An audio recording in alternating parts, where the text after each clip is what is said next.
За Долоон буудлаас Чингэлтэй хүрэх чиглэлийн зам засварын ажил бол энэ оны 8 сард эхэлсэн. За гисэн ч одоо дүүргийн удирдлагууд гүйцэтгэгч компанид тохиролцож чадаагүй улмаас бол 9 сар зогсжээ. За зөвхөн зам засварын ажлыг хийгээд зогсохгүй бол замыг одоо өөрчлөх шинжлэх ажлыг бол төлөвлөд байсан.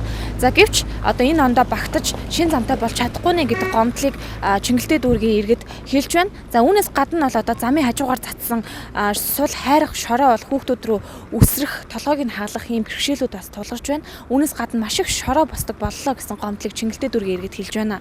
8 сард эхэлсэн. Тэгээ одоо ерөөсөө энэ замсалт нь одоо ингэж эвдэс сүйтгэж хайчаад янзсан юм байхгүй. Энэ чигт нь хаяа явчихсан. Тэгээ одоо энэ чигээр өвлчгөр болж байгаа байхгүй.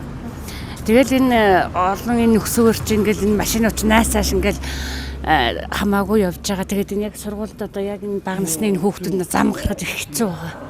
Тэгэл байнга бид нар ч өөрсдөө очиж авдаг. Тэгэхээр тэрнээс гадна энэ замыг одоо ер нь бошуухан янзлахгүй бол тэгэл энэ ард иргэд хүртэл хэцүү байж та хашаа оронд гэр орондоо хүртэл ороод гарахад ингээл хашаанд нь тулгаад энэ замыг чи янзлцсан. Тэгэхээр ч одоо машин ороод гарах чи боломжгүй болгочод байгаа байхгүй. Энийг ингэж өргөдөх зорилгоор ингэж тэг энийг өргөдөх юм гэсэн. Зам засварын ажил яагаад зогссон юм бол? Өөрийнхөө удирдлагуудаас асуусан тэгээд нөгөө нэг жоохон хил амл гарсан юм шиг байлаа шүү дээ. Нэг нь нэгнийхээ ажлыг л үгүйсгээд байгаа юм шиг байлаа шүү дээ. Уг нь эхлээд авсан байгууллага нь бол их шуурхай хурдан явсан.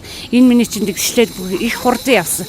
Тэгжсэн чинь энэ замыг ахаад нөгөө өөр бас нэг эрх мэдэлтэй хүн л одоо Батаа гэж хүн гэсэн баха. Энэ ажлыг нь одоо манайх хийн гээд тэгээд энэ ажлыг нь болиулаад тэгээд одоо альч байгуулгын хийсэн юм байхгүй ингээд дунд нь одоо ийм болчиход хэцүү байж штэ хүмүүс. Ядахтаа энэ хүүхдүүд ингээд явахт чи ерөөсө дандаа нэг улаан шороо боссон.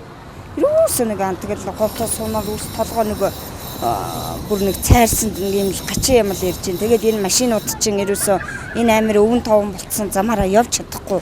Заавалчгүй замын хажуу тал руу бүр наашаан гарч ирнэ. Хүүхдүүд ч одоо ерөөсө бүгд баг гэхгүй л одоо бараг томын тосох гээд байна шүү дээ. Тэгэл энэ чулуун мул айгүй үсэрж байна. Машины дугуйнд одоо хүүхдүүдийн тарих толгой хаглуул яана бас. Энэ бол айгүй хүндрэлтэй байна бидэнд бол. Өмнө нь вэж ахтаа бас арай л гайгүй нэг юм болоод тохиролцоод яваад идэг гэсэн. Одоо бол айгүй хэцүү болсон байна шүү дээ. Энд тэндээ ерөөсө өвөн том ерөөсө одоо эн чинь ирэх одоо засахаас өмнө одоо энэ зам нь одоо энэ байхгүй зам ч одоо улам л байхгүй болно шүү дээ. Энэ өвшөө сайжирна гэж байхгүй шүү дээ. Энд тэгээ ягаад одоо хийчих болоогүй юм болохгүй байсан бол одоо ингэх шаардлага байсан юм уу юм одоо. Одоо бүр айгүй гачаа бүр айгүй хэцүү болцоо одоо ерөөсөө байнга эднэрийг ч одоо өвж аавч нааш чаашаа одоо энэ замаас нь бол их л холуур явахгүй бол тарих толгой хагалчих гад чулуу үсэрч जैन. Тэгээд одоо энэ хүүхдүүд бол ерөөсөө явалт байхгүй болж байна. Сарын өмнөх нь 4 амарч солио тэгээд дуусчаад байна одоо. Досоо хаяад ингэ л болохгүй. Тэгээд замын гадантайгаа байгаа шороо гэж одоо хэцүү байгаа шүү дээ. Хүн амтаа явахад гэдэг одоо уушиг тайжээ нараад одоо өглөө өмсөн говцол тэгээд ажилдаа очиход тэгээд нэл тоос болоод очих шүү дээ. Хүндэл байлгүй байна. Зам засварын ажил яагаад зогссон юм бэ? Тэр талаар сонссон. Сонсоогоо. Тэр компаниуд нь хоорондоо яасан ч гэнэ. За нарийн мэдсэн юм байх нь. Энэ ч одоо бүр тун хэцүү байна дүүм. Одоо ингээд машин төргнөөс өксүүлээ явахаа гаргалгаа одоо. Одоо амарч тэгэл хамгийн юм уу нэвдэрсэн бөөл шороо тоос харж байгаа байлгүй тэгэл одоо мэд хэцүү юм байна те. Энэ одоо тэгэл дарга нар марга нарын нэр ус гараад байхад хэцүү одоо ард түмэл хэцүү байна те. Энэ замаар энийг л сайхан янзлаад өгвөл сайн л байна.